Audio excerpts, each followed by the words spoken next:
I think a man has a duty to his last name. I think we carry the last name. We have a duty to our last name. I am a Tate. I am my father's son. The reason my father is discussed so heavily is because of my monumental success. I keep him alive via my success. I would love to think my son does the same thing.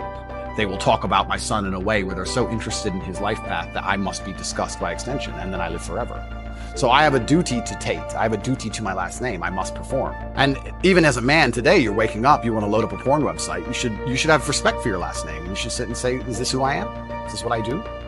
Well, you have no dignity? Well, I have too much dignity for that shit. And a lot of these men have no dignity, no self-respect. And it's all an extension. It extends of why they're never going to be who they could be and also what they do to cope with that. And yeah, porn is a coping mechanism. If you have a porn addiction or you have a problem with porn, you have a problem with yourself, because I guarantee if you were the kind of man you're supposed to be, you would have no time for that and you wouldn't need it. I can confirm that's absolutely and utterly the case. Yeah. So the fact you even need porn shows there's a problem with you as a man, because if you were the kind of man you could be, and I genuinely believe that any man can become anything, then you'd have unlimited sexual options and you would have no interest in that. I think that if you are black, white, Asian, I think if you stand up, self-respect, work hard, try your best, turn up on time, firm handshake, don't make excuses for anything, don't look for an easy way out, no matter what your skin color is, in America or England or any other Western nation, I think you can be extremely successful. I don't think anything's stopping you. I was raised on welfare in Marsh Farm, which is the worst area of the worst town, Luton, with the highest crime rate. I went to a school with a 4% pass rate, single mother household effectively. So I started at the absolute lowest echelon of life, and I would like to consider myself pretty somewhere near the top now. I've been through absolutely every stage. So when I say to men, you can become anything you want, and my answer to you is masculine excellence, there's no other answer. I can't tell you how to rig the game and cheat the game. So that's why I preach masculine excellence, because for many of the world's problems today, porn, sexual access, being respected by your peers, making sure that your wife's going to stay with you after the children are born for a very long time, that's right, being happy, anything, it all comes down to who you are as a man. The only answer is masculine excellence. There's nothing you can do besides hard work, accept the trauma and pain and suffering, and work harder than everyone else around you worked. And that's why porn's a problem. So I will genuinely say to any man out there who finds himself loading up that website, go take a look in the mirror and realize why no one wants to fuck you. Work out why and do something about it. Absolutely not self-accountability. This is something that's also missing. I take accountability for everything in my life. Even going to jail, although it was unfair, although it's a matrix attack, although it's garbage, it was my fault. I sat there and go, what did I do wrong? How can I learn from this? Where is my part to play in this? What did I do? Because my actions are what I have the most control over. I have self-accountability for everything. If a woman doesn't want to sleep with me, I don't sit and say, women are this way, society's that way. I just sit and say, okay, why? What can I change? So any man who's loading up porn needs to go have a long conversation in the mirror and realize that he's not desirable or as desirable as he should be or could be.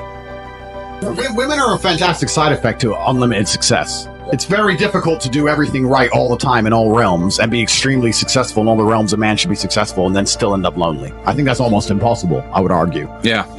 It's basically almost impossible. Like, I have to try very hard to Aikido chicks away from me. It's not the opposite. And you also have to understand, man, I say this to people all the time and people laugh when I say it. I say, if you're watching this podcast as a man, when this finishes, when you've done the push-ups Tiggs told you to do, go look in the mirror and ask yourself a very simple question. If I was a girl, would I sleep with me? And the answer is probably no. Whose fault is that? You, because she has all the choices in the world. She can choose anybody she wants. Why would she choose you? Are you really that funny and interesting and unique? Are your life stories really that cool? Tell me something you've done that no other man's ever done. Tell me something about you that's genuinely unique. And this is where a lot of my message gets confused, and especially MSM and everyone who attacks me and all this garbage. I've been told I talk quite pessimistically, but I try and explain to men, if you want to stand out, if you want to be different, if you want to be the kind of man who can talk about himself in a way and be discussed by females in a way that other men can't be discussed, you need to go through some bullshit. You're never going to become interesting and unique and the kind of man that can't be replicated through all the happy things in your life. You can't just go to the fucking circus and eat popcorn and come out and be a G. You're a G when you've suffered. That's the reality of it. Every single man you meet who people respect, both men and women, usually has a story that makes you think, ooh, I wouldn't want to be that guy. Ouch, that would have hurt. Yep. That was difficult. And so when you tell me something like, oh, I lost 115 grand in crypto, I actually think that's a very soft story. Fine.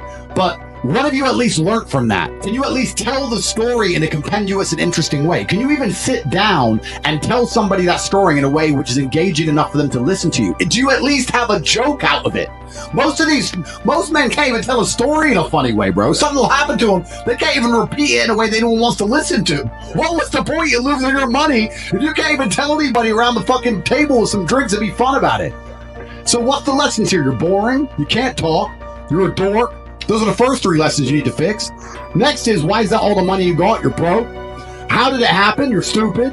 You have a whole bunch of lessons you need to internalize, and that event could be the best event that ever happened to you to change you as a man to become the kind of person who doesn't give a shit about $115,000. So God gives you these chances to suffer so you can level up your character, but I'll often tell you, most of you people at home which are complaining that your life is difficult, I'll actually argue that most of your lives are too easy. Even though that God gives you these chances to level up and God gives you these difficulties, most of you, 99% of you, need to adopt more difficulty yourselves. I mean, you need to wake up and find more struggle yourself if you truly want to be a fierce competitor. You got to find pain. And this is where, again, it goes back to leveling up your character and your network and who you are as a man. You had that money in the bank, your bills were obviously paid. Did you at least use that time to become fearsome? Did you at least use that time to become the kind of man who can wear a normal ass t-shirt but still look like Hercules? Because if you didn't, then you wasted the money anyway. That's the kind of thing you should have been doing as bare minimum standard. That's bare minimum. Speak without speaking. I can meet somebody without saying a word, and within the first 3 seconds I know if he's a bitch or not. Everybody knows this is how men operate. We instantly can analyze somebody and see if they have value or not. It's something that's almost instinctual that you can't explain. So the easiest way, I have a lot of people ask me, hey, how do I come across as high value? Be high value? How about that? That's the easiest way to do it. Why are you trying to fake? Why are you trying to lie? This is what's truly amazing about the masculine experience. I have so many people message me, and I get thousands of emails a day, and people are always looking for this hack or this cheat or this quick way to achieve something.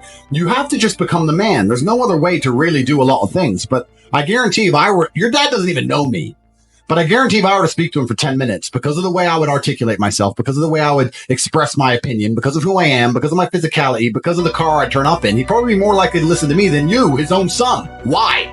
That's your fault. And that's something you've decided to be. It's a decision you've decided to make.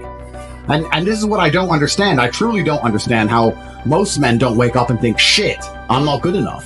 And I think you need that degree of insecurity, I guess, and anxiety that's going to propel you towards the top, because there's always more work to do. And you're competing against people like us who are out here to destroy you. And that's the reality of the game. You have to take absolute and utter accountability in your life as a man. For everything. It's all your fault. There's nobody else's fault. It's your fault. And I was literally sitting in jail with a bullshit garbage case, which I know is all imaginary, saying this is my fault somehow. You have to find out, otherwise you don't get the lesson in it. The guy who had the 2.4 million gambled, or the guy who lost 115 grand, that's your fault. Yep. Good. What have you learned from it? Have you actually learned anything, or are you just sitting there going, I wish I had it back? Because if you didn't learn anything, you lost it all for nothing, right? Yep. And if you did genuinely learn something, then you're going to change your life for it, because I don't think most people can learn anything unless it's painful. I've never seen people learn lessons the easy way. When someone learns a lesson the easy way, you know what they think? They think, I got away with it. Yep. Over and over again until it eventually burns and stings them. And that's the only time they learn. Humans only learn the hard way. So when you finally get a hard lesson, fantastic. However you lost that 115 grand, I guarantee it won't happen again unless you're a dummy. You need to pay attention to it. So you need to be happy that these lessons come. You just have to make sure you ingest them and you don't allow them to happen to you again.